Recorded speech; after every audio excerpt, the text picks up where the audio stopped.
Hello student, I am Mrityunjay sir and today we will discuss another important topic is collide। अब पिछले class में मैंने आपको बताया था कि एक सॉल्यूशन होगा, दूसरा कोलाइड होगा और तीसरा सस्पेंशन होगा। जिसमें मैंने बताया था आपको कि सॉल्यूशन में क्या होगा, सॉल्यूट पार्टिकल होंगे जो सॉल्वेंट में क्या होंगे, कम्प्लीटली डिजॉल्व हो जाएंगे, उसके इंट्रामोलिकुलर गैप में चले जाएंगे। दूसरा मैंने बताया था पिछले क्लास में सस्पेंशन, जिसमें जो पार्टिकल होंगे उसका साइज़ काफ़ी बड़ा होने के कारण वो डिजॉल्व नहीं हो पाएंगे। जब तक उसको स्टेयर करते रहेंगे तब तक तो वो मिले हुए रहेंगे, डिस्ट्रीब्यूटेड रहेंगे, लेकिन जैसे ही उसको छोड़ेंगे तो बॉटम में क्या हो जाएंगे, सेटल डाउन हो जाएंगे। तो उसको हम लोग क्या कहते थे, सस्पेंशन कहते थे। लेकिन ये जो कोलाइड है इसके पार्टिकल का जो साइज होता है वो होता है किसके किसके बीच का, इंटरमीडिएट होता है ट्रू सॉल्यूशन और सस्पेंशन का। तो इसीलिए इसको हम क्या कहते हैं, कोलाइड्स कहते हैं। पहले इसको थोड़ा सा एक बार पढ़ते हैं, उसके बाद फिर इसको आगे clear. Colloid is a kind of solution, colloid is a kind of solution in which the size of solute particle is intermediate between those the true solution and those are in suspension। Correct, अभी भी मैंने बताया है इसके जो particle का size होगा, solute particle का साइज होगा वो इंटरमीडिएट होगा किसके किसके का, ट्रू सॉल्यूशन का या फिर सॉल्यूशन कह लो या फिर सस्पेंशन का। Colloidal solution are also heterogeneous in nature like suspension. मतलब ये कैसा होगा, होमोजीनियस नहीं होगा, हेट्रोजीनियस। होमोजीनियस और हेट्रोजीनियस भी पिछले क्लास में बताया है। जो सेम थ्रू आउट होगा होमोजीनियस होगा, डिफरेंट थ्रू आउट होगा उसको हम क्या कहेंगे, हेट्रोजीनियस। जैसे सस्पेंशन था वो भी हेट्रोजीनियस और ये भी क्या, हेट्रोजीनियस है। But they have a smaller size of particles which are distributed its range between 1 nanometre to 100 nanometre. मतलब इसका रेंज क्या होगा, 1 नैनोमीटर से 100 नैनोमीटर है। That is in between the particles size in true solution and suspension, since the particle size are close to what we notice in solution, most of the colloidal solution appear be homogeneous like true solution but actually these are not। मतलब दिखने में तो लगते हैं homogeneous लेकिन ये होते नहीं है। जैसे कुछ एग्जांपल से देख लो, ब्लड। अब ब्लड को देखोगे, सॉफ्ट सॉल्यूशन को देखोगे, ये सब क्या है, सारा का सारा कोलाइडियल सॉल्यूशन है। या फिर आप स्मोक को देखोगे या फिर आप फॉग को देखोगे, ये सारा का सारा क्या है, कोलाइडियल सॉल्यूशन है। लेकिन दिखने में कैसा लगता है, ट्रू सॉल्यूशन जैसा, सॉल्यूशन के जैसा। क्यों ऐसा, कि ये कम्प्लीटली डिस्ट्रीब्यूटेड तो होते हैं लेकिन कुछ समय बाद क्या होते हैं, सस्पेंडेड होते हैं, कुछ समय बाद ये बाहर जाते हैं। इसमें एक्चुअली एक फेज नहीं होता है, इसमें 2 फेज होता है। जैसे अभी तक हम लोग देखते थे सॉल्यूशन में एक सॉल्यूट होता था, एक सॉल्वेंट होता था।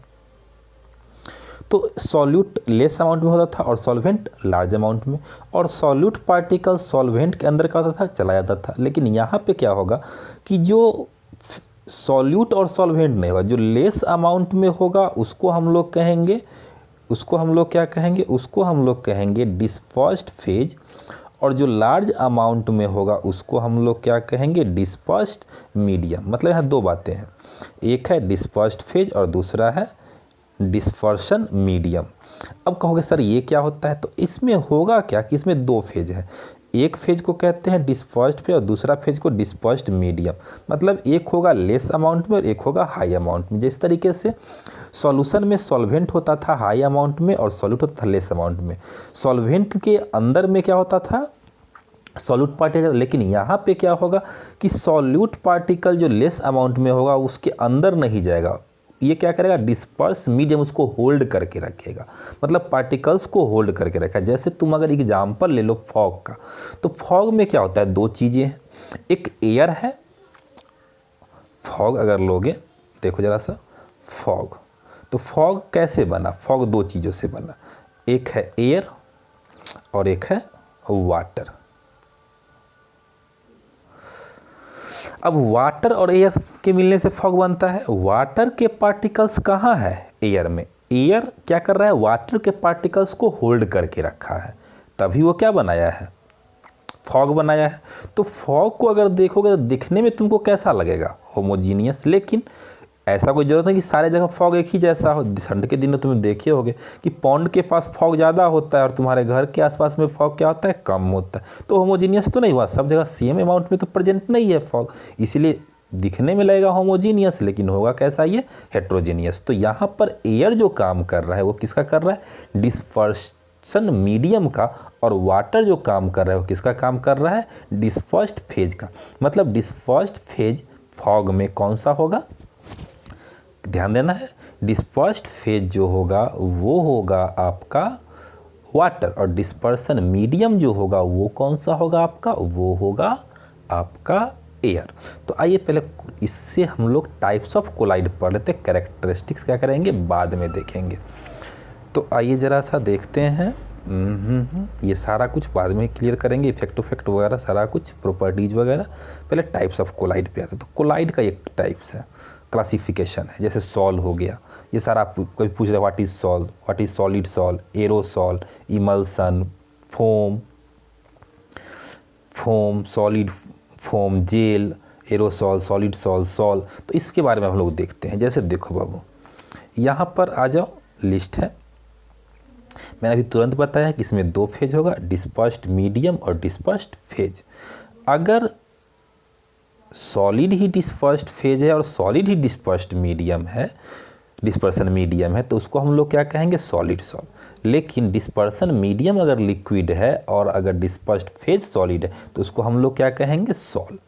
अब इसी से बनेगा एरोसॉल, ध्यान रखना, सॉल से एरोसॉल, एयर आ जाएगा वहाँ पे मीडियम दोनों क्या होगा, हमको मीडियम से चलना है। देखो मीडियम यहाँ लिक्विड था तो सिर्फ सॉल, सॉलिड हो गया तो सॉलिड सॉल। अब इसमें एग्जाम्पल देखो कैसे, इंक देखते हो, इंक में क्या है, 2 चीज़ें हैं, एक कलर है और एक वाटर है। वाटर में डस्ट पार्टिकल, इंक का पार्टिकल क्या होता है, सस्पेंडेड होता है, तो उसमें डिस्पर्स्ड होते हैं। तो इंक में 2 चीज़ें हैं, एक चीज़ आपका क्या हो गया, वाटर, और दूसरा डस्ट, कलर। तो यहाँ पर कलर क्या है, सॉलिड है, और वाटर क्या है, लिक्विड है। और दूसरा अगर देखोगे gem stone like ruby, glass, जैसे आप लोग जाते हो दुकान वगैरह में तो मिलता है ना बहुत सारा कलर्ड स्टोन्स, जिसको आपको मूंगा वगैरह भी कहते हो, रेड कलर का रूबी वगैरह होता है। तो उसमें क्या होता है कि कलर भी है और कलर है, और दूसरा क्या है, स्टोन है।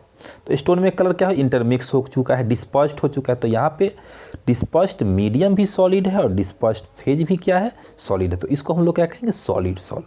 तो ध्यान रहेगा, अगर आपसे कोई डेफिनेशन पूछता है व्हाट इज सॉल, तो sol is a type of, फिर से ध्यान दोगे, लिखोगे, sol is a type of heterogeneous solution या heterogeneous colloidal solution which dispersed medium is liquid and dispersed phase is solid is known as sol. Example, ink, soft solution, star solution, etc. Most paint भी। दूसरा अगर पूछता है what is solid sol, तो solid sol is that type of colloidal solution in which dispersion medium and dispersed phase both are in solid, for example coloured gemstone. उसी का राजा अब आता है एरोसॉल। एरोसॉल क्या होता है, तो एरोसॉल में डिस्पर्शन मीडियम जो होगा हमेशा गैस होगा, लेकिन डिस्पर्स्ड फेज क्या होगा, सॉलिड और लिक्विड हो सकता है। अब कहोगे सर कैसे, देखते हैं। जैसे भी आपको मैंने तुरंत बताया था, फॉग, फॉग में क्या है, एयर है और वाटर है। तो एयर आपका क्या है, गैस, मीडियम, और वाटर आपका क्या है, लिक्विड, तो इसको क्या कहेंगे, एरोसॉल। दूसरी बात, अगर आप सॉलिड और गैस का देखोगे तो ऑटोमोबाइल एग्जॉस्ट ले लो। ऑटोमोबाइल एग्जॉस्ट को अगर तुम देखोगे तो ऑटोमोबाइल एग्जॉस्ट में क्या है, 2 चीज़ें हैं, कार्बन के पार्टिकल्स हैं और एयर है। तो एयर आपका क्या हो गया, गैस, और आपका कार्बन क्या हो गया, सॉलिड, तो इसको भी क्या कहेंगे आप, एरोसॉल। मतलब स्मोक हो गया, ऑटोमोबाइल एग्जॉस्ट हो गया, स्मोक में भी वही है, कार्बन के पार्टिकल्स हैं, तो ये सब क्या है, एरोसॉल होंगे। नेक्स्ट आता है इमल्सन। अगर दोनों फेज, डिस्पर्स्ड मीडियम भी लिक्विड हो और डिस्पर्स्ड फेज भी लिक्विड हो, तो उसको हम लोग क्या कहते हैं, इमल्सन। फॉर एग्जांपल देख रहे, इमल्सन का डेफिनेशन क्या, emulsion is a type of colloidal solution, heterogeneous colloidal solution which dispersed medium, in which dispersed medium and dispersed phase, dispersion medium and dispersed phase both are in liquid. हाँ, तो ऐसे ही आप लोग क्या देखोगे आगे, फिर अगर देखते हैं तो इमल्सन आएगा। इमल्सन फोम, फोम में क्या होगा, लिक्विड होगा, क्या, डिस्पर्सन मीडियम, और डिस्पर्स्ड फेज क्या होगा, गैस होगा। सॉलिड फॉर्म में क्या होगा, डिस्पर्शन मीडियम क्या होगा, सॉलिड होगा, और डिस्पर्स्ड फेज क्या होगा, गैस होगा। और जेल के लिए क्या होगा, डिस्पर्शन मीडियम आपका लिक्विड होगा और डिस्पर्स्ड फेज क्या होगा, सॉलिड होगा। तो आपको क्या करना है, सारे का डेफिनेशन लिखना, अलग अलग 7 क्वेश्चन बन जाएगा। What is salt, what is solid salt, what is aerosol, what is emulsion, what is foam. और डेफिनेशन कैसे लिखाएगा, डेफिनेशन लिखोगे आप ऐसे कि salt is a type of colloidal solution in which dispersion medium is liquid and dispersed phase is solid, for example so on. ऐसे करते करते आपको सातों क्या करना है, एग्जाम्पल लिखना है। थैंक यू क्लास, आज के लिए इतना ही। अगर कोई डाउट हो तो आप हमसे व्हाट्सएप पे पूछ सकते हैं। WhatsApp number 9122339144। एक्चुअली क्या है कि प्रॉब्लम सेक्शन में थोड़ा प्रॉब्लम होता है, वहाँ पे फ़ोटो बिना अपलोड किए सबमिट नहीं लेता, इसीलिए मैंने आपको व्हाट्सएप नंबर दे दिया है ताकि आप तुरंत क्या कर सको, मुझसे कोई भी डाउट क्लियर कर सको। तो थैंक यू क्लास।